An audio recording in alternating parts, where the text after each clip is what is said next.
सिलीगुड़ी में नहाती हुई एक महिला का वीडियो बनाने की कोशिश करते हुए आरोपी को रंगे हाथों पकड़ लिया गया। इस घटना से सिलीगुड़ी के 40 नंबर वार्ड के सुभाष नगर स्थित कम्युनिटी रोड पर हड़कंप मच गया।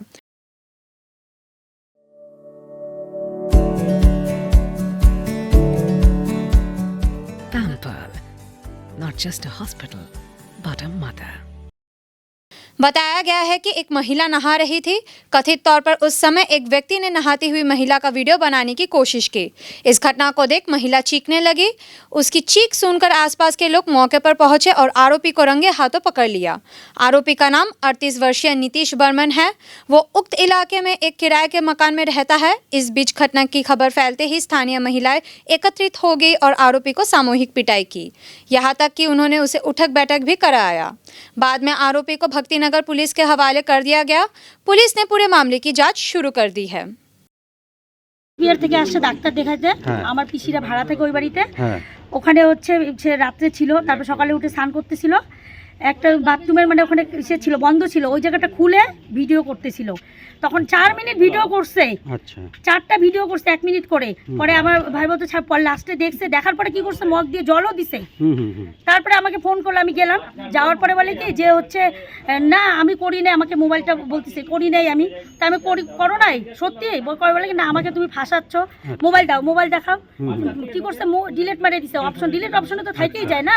তারপর ওই ডিলিট অপশন থেকে দেখলাম যে 4টা এমন ভিডিও করছে না, মানে দেখার মতন না। এরকম ভিডিও করলো 4টা। হ্যাঁ, ওই বাড়িতেই ভাড়া থাকে। এর হচ্ছে ছেলে আছে, বউ আছে, বউ চলে গেছে। হ্যাঁ, একাই আছে। বাড়ি কোথায় কি ভাড়া থাকে, বাড়ি হচ্ছে যে কালিয়াগঞ্জ নাকি কোথায় বাড়ি। হ্যাঁ, পুলিশকে ফোন করা হয়েছে। এটা হচ্ছে সুভাষনগর কমিটি রোড। হ্যাঁ, 40 নম্বর। সকালবেলা 8:30টার দিকে ফোন আসলো আমার কাছে। আমাদের এখানকার স্থানীয় নেতৃত্বরা ছিল, তপন দাস, সাগর দাস, সাগরশীল, মঙ্গল দাস, সবাই ছিল। ফোন আসলো আমাদের মহিলা এখানকারই কর্মী, আমাদের দিদি। তো দিদির কাছে তার আত্মীয়-স্বজন এখানে ভাড়া থাকে, তারা ফোন করে বলল যে এরকম একটা ঘটনা, যে বাথরুমে স্নান করছিল। স্নান করার সময় নর্মালি আমরা যেভাবে স্নান করি 8-10 জন মতো, সেই মহিলাও আমার মা সেভাবে স্নান করছিল। এবং সেই সময় পাশের যে ভাড়া থাকতো, সে ওই যে আমাদের বাথরুমের যে ছিদ্র থাকে, সেই ছিদ্র দিয়ে 2-4 বার ভিডিও করেছে। এবং ভিডিওটা খুবই বাজে ভিডিও, সেটা প্রকাশ্যে দেখা যায় না। এরকম ঘটনা হয়েছে, এটা আমরা স্তম্ভিত। এরকম ঘটনা এর আগে এই অঞ্চলে আমাদের এই ওয়ার্ডে কখনো হয়নি।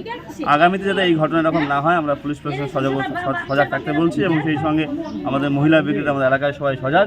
আমাদের মুখ্যমন্ত্রী মমতা ব্যানার্জি আমাদের মা যেভাবে আমাদের সমগ্র রাজ্যটাকে মায়ের মতো করে আগলে রেখেছে, আগামীতে আমাদের এই ওয়ার্ডের সকল মায়েদের আমরা সুন্দরভাবে আগলে রাখবো, এই প্রতিজ্ঞাবদ্ধ হচ্ছি। এবং যেই অন্যায় করেছে, সে ইতিমধ্যে সবার হাতে পায়ে ধরে মাপ চেয়েছে, মায়েদের হাতে পায়ে ধরে মাপ চেয়েছে। এবং পুলিশ আর প্রশাসন আসছে, তাদের হাতে আমরা হ্যান্ড ওভার করবো আইনত ব্যবস্থা। এটা কমিউনিটি হল রোড, সুভাষনগর, 40 নম্বর ওয়ার্ড।